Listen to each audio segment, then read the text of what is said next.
If you really want to hear about it, let's begin with my last day of Pensy Prep.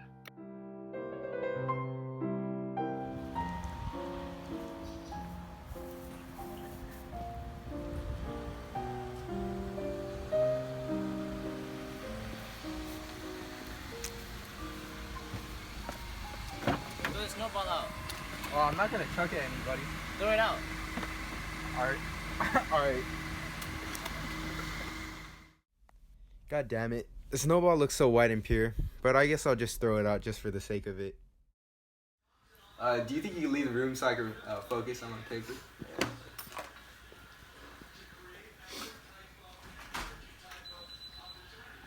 Stratlater asked me to write about anything descriptive, but what should I write about? All I can think of right now is my brother Ali. My brother Ali had this left-handed fielder's mitt. He wrote on them so that he'd have something to read when he's in the field and nobody was at bat. I remember once the summer I was around 12, teeing off and all, and having a hunch that if I turned around all of a sudden, I'd see Ali. So I did, and sure enough, he was sitting on his bike outside of the fence.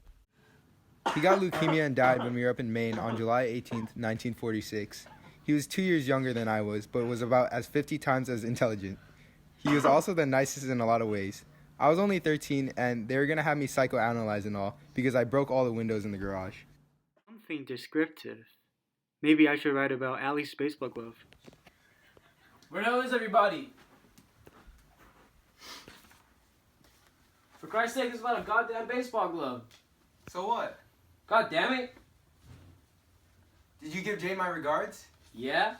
What would she say? Did she talk about the Kings in the back row? What would you think we did all night? Play checkers?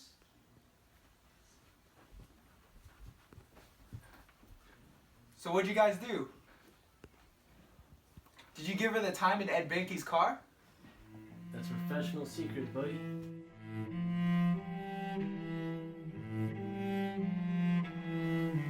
The next part I don't remember too hot. All I know is I tried to punch him in the face with all my might, only I missed.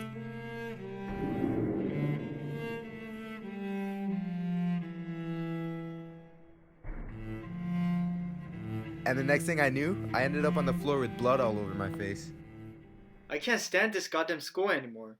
All the people here are morons.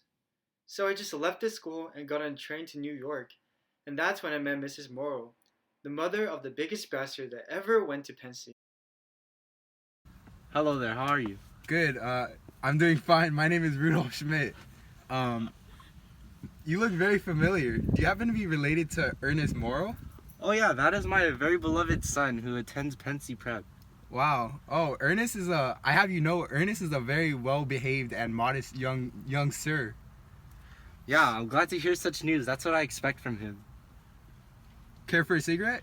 No thank you. Oh, okay.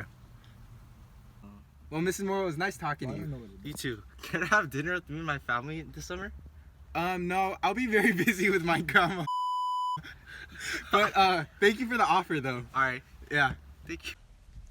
I love this damn museum. I remember the whole routine like a book.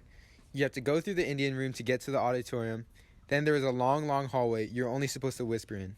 Then you would pass by this long, long Indian war canoe, as long as about 3 goddamn Cadillacs in a row, with about 20 Indians in there with war paint all over their face. Then you'd pass the Eskimo exhibit with a fisherman with 2 fish that he had already caught. The absolute best thing about this museum, though, was that everything stayed exactly where it was. You could go there 100 times and the Eskimo would still be catching that fish. The birds would be migrating south and the deer would still be drinking water out of that hole. Nobody would be different. The only thing that would be different is you. You'd just be different. It'd be that exactly. You'd be different in some way. I can't explain what I mean. Even if I could, I'm not sure if I feel like it. I kept thinking about old Phoebe going to the museum on Saturdays the way I used to. I thought how she'd see the same stuff I used to, and how she'd be different every time she saw it. It didn't depress me to think about it, but it didn't make me happy either. What, you don't like anything? Yeah, I do. Of course I do. You do? Name one thing. One thing? Like, one thing I like a lot, or... Answer me, goddammit. A lot. Well, I like Ali, and I like what we're doing right now, just you and me talking. Ali's dead. I know he's dead, but just because he's dead, that doesn't mean I can't talk about him. Especially when he's 10 times better than all the people I know right now in my life. Alright then. Name something else, like a scientist or a lawyer. I can't be a scientist. I'm not good at science. Alright, how about a lawyer like Daddy? Lawyers are alright, I guess. I guess when, especially they're defending innocent people and all. But most of the time, it's just making dough and playing golf and buying cars and martinis. You know what I want to do if I had a goddamn choice? Stop swearing. The trouble was, I couldn't concentrate. About all I could think of were those two nuns that went around collecting dough in those baskets, and this one boy named James Castle. James Castle stood up for what he believed in and died nobly for a cause. Oh, I know what I want to be. You know what I see myself doing? I see myself at the edge of a cliff, and nobody's around. Nobody big, really, except me. And I'd be there at the edge of the cliff to catch all the kids from falling over. You know? Like if they're running and they fall off the edge. I'd be the catcher in the rye to save everyone from falling off the cliff. Mr. Annolini is my favorite teacher, and I'm about to visit him. Hey, Holden. I'm Mr. Annolini. Yeah, come in. Holden, I have a feeling that you're writing for some terrible fall. I don't exactly know what kind, but are you still following me? Yeah, I am. It may be the kind where at the age of 30, you walk into a bar and just start hating on everyone as if they played football in college. Then again, you may just pick up just enough education to hate people who say, it's a secret between he and I. Or you may just end up in a business office, throwing paper clips at the nearest stenographer. I don't exactly know what kind, but you know what I'm driving for, right? Yeah, sure I do. But I think you're wrong about this whole football and hating people business. I don't hate that many people. Take, for example, my friends Stradlater and Ackley. I may hate them for a little bit, but if I don't see them for a couple days and I see them at a diner, I sort of start to miss them. Listen to me a minute now. I may not word this as memorably as I'd like to, but I'll write you a letter in a day or two, and then you can get it straight. This fall I think you're writing for is a special kind of fall. It's a horrible one. The man falling isn't permitted to hear or feel when they hit the bottom. They just keep falling and falling. The whole arrangement designed for men who, at some time or other in their lives, were looking for something their own environment couldn't supply them with. So they just gave up looking. They gave it up before they even get started. You follow me? Yeah, sure I do. Are you sure? Yeah. If I write something down for you, are you gonna keep it and memorize it? Yeah, sure, I guess.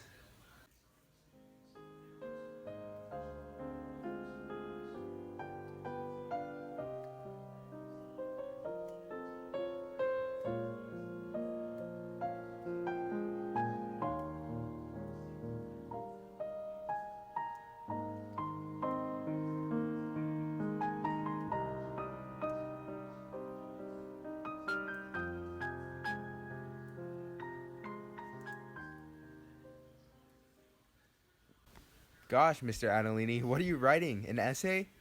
I'm tired. I just want to go home and sleep already.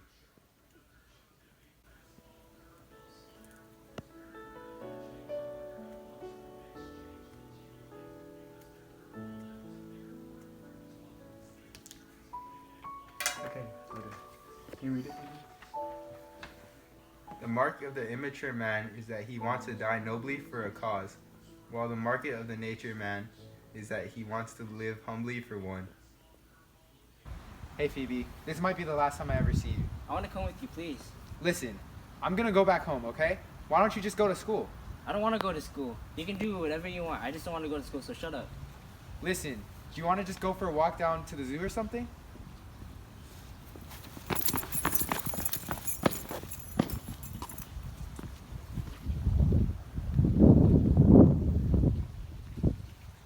Phoebe and I went to the carousel afterwards. The carousel started, and I watched her go round and round. All the kids tried to grab for the gold ring, and so was old Phoebe, and I was sort of afraid she'd fall off the goddamn horse. But I didn't say or do anything. The thing with kids is, if they want to grab for the gold ring, you have to let them do it, and not say anything. If they fall off, they fall off. but it is bad to say anything to them. That's all I'm gonna tell you about. I could probably tell you what I did after I went home, and how I got sick and all, and what school I'm supposed to go to next fall. But I don't feel like it. This stuff doesn't interest me that much right now.